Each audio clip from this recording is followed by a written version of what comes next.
Bismillahirrahmanirrahim. Class 7th, subject science, general science, lesson number 4, heat. बच्चों उधर पर्यावरण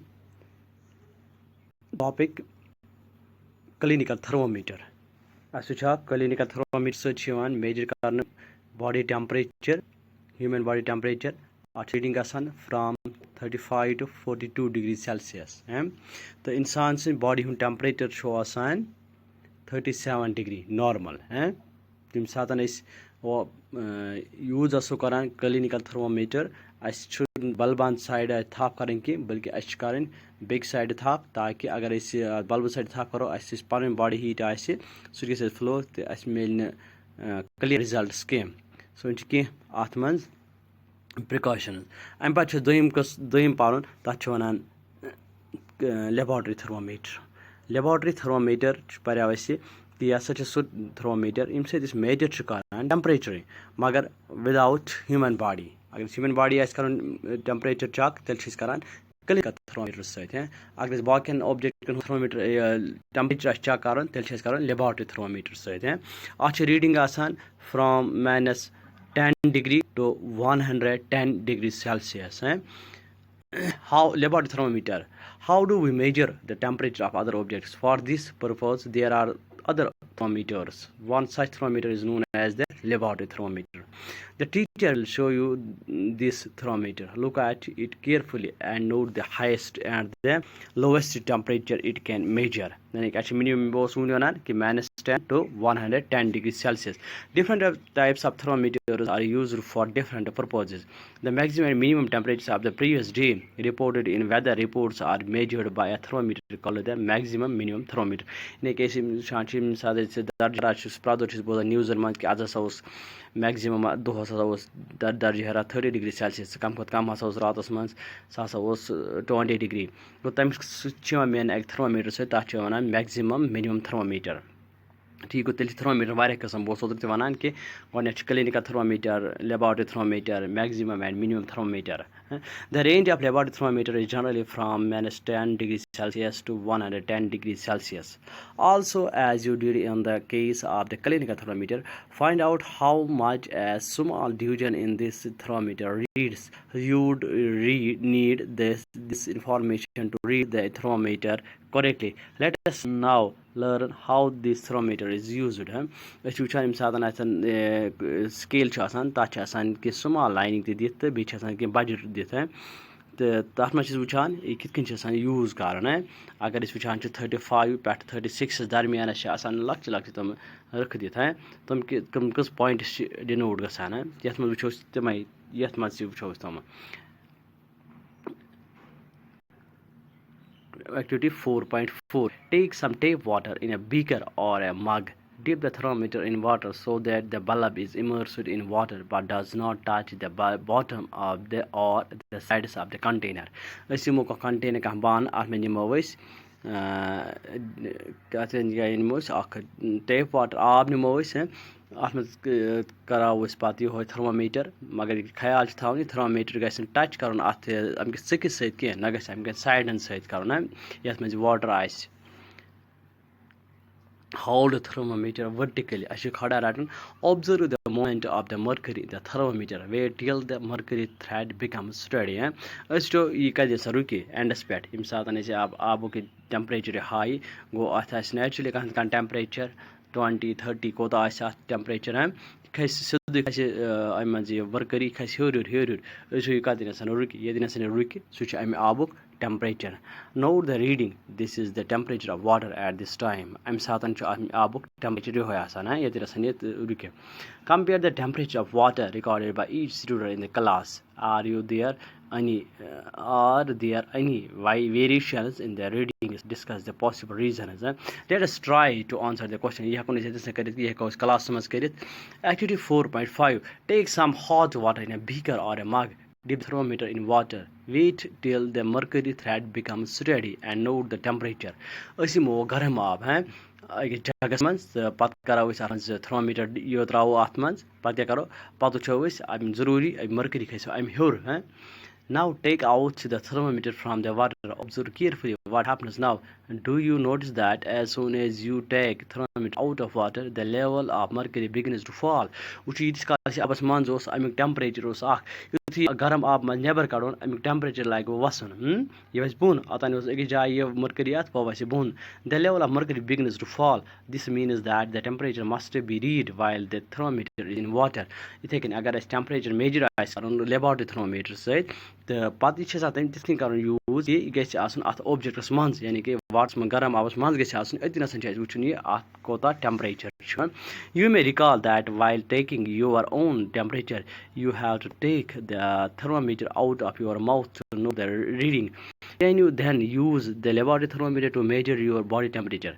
अगर इंसान बॉडी टेम्परेचर मेजर कर पानस वुचान फ्योर मज थवान थर्मामीटर पे वुचान कह टाइम गख मिनट गस नबर कड़ान पे वुचान कोत तथ क्या बोन वसान तथ अलग तथ किंक यह सो किंक कह गो तेल वनो लेबॉरेटरी थर्मामीटर सत हेको पन बॉडी टेम्परेचर मेजर कर obviously it is not convenient to use the laboratory thermometer for this purpose go human body temperature हेको check कर laboratory thermometer सत कह बल्कि तम खतर अलग तथ one clinical thermometer. But why does the mercury not fall or rise in clinical thermometer when taken out of the mouth? In clinical thermometer आसान Amik mercury क्या down गसान क्या observe clinical thermometer again. Do you see a kink near the bulb? Tu chhetna bulb asan bulb heur kan asan drop ak lakut drop ak achona kink ame search ni bonu asan ki ame mercury.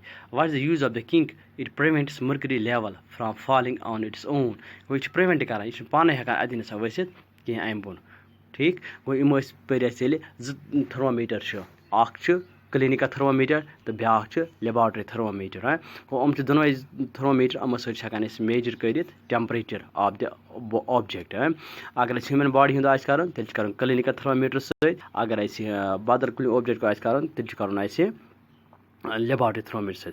There is a lot of concern over the use of mercury in thermometers. Mercury is a toxic substance and is very difficult to dispose of if a thermometer breaks. This mercury is toxic, it's a substance, so a chemical, pollution yani ki zahirli Qudrati kun simsada thermometer bano you gasi kun kun satam break zaruri mercury kisin karon dispose kitin gais khatam. These days digital thermometers are available which do not use mercury. Unka sis wuchan digital thermometer available clinical thermometer magar digital hoth much mercury yes much mercury ki to avoid the pollution of mercury. Empathy paros byak topic tachon transfer of heat. Heat ach salahita kasan is kasan move from hot body to cooled hot cooled achon transfer of heat again kun jay garam chasan so move gasan kokun time side imsand chasan achon transfer of heat always gasan hot cooled. You might have observed that a frying pan become hot when kept on a flame. It is because the heat passes from the flame to the utensil. Gas natural gas on karan burn karan time wuchan ban switch garam gasan tud gasan heat gas pass utensil flame side. When the pan is removed from the fire, it slowly cools down. Gas why does it cool down? The heat is transferred from the pan to the surroundings. Yani कि gas पेट आता जोर heat गसान है कि उस घरमान यानी पास वाली gas पेट bone मोज वथो वैसे sides हैं अब वैसे अमे बान मंज अमे लेज मंज अमे बान मंज वो गसानी heat loss कौकुर आस पास हैं surroundings मंज.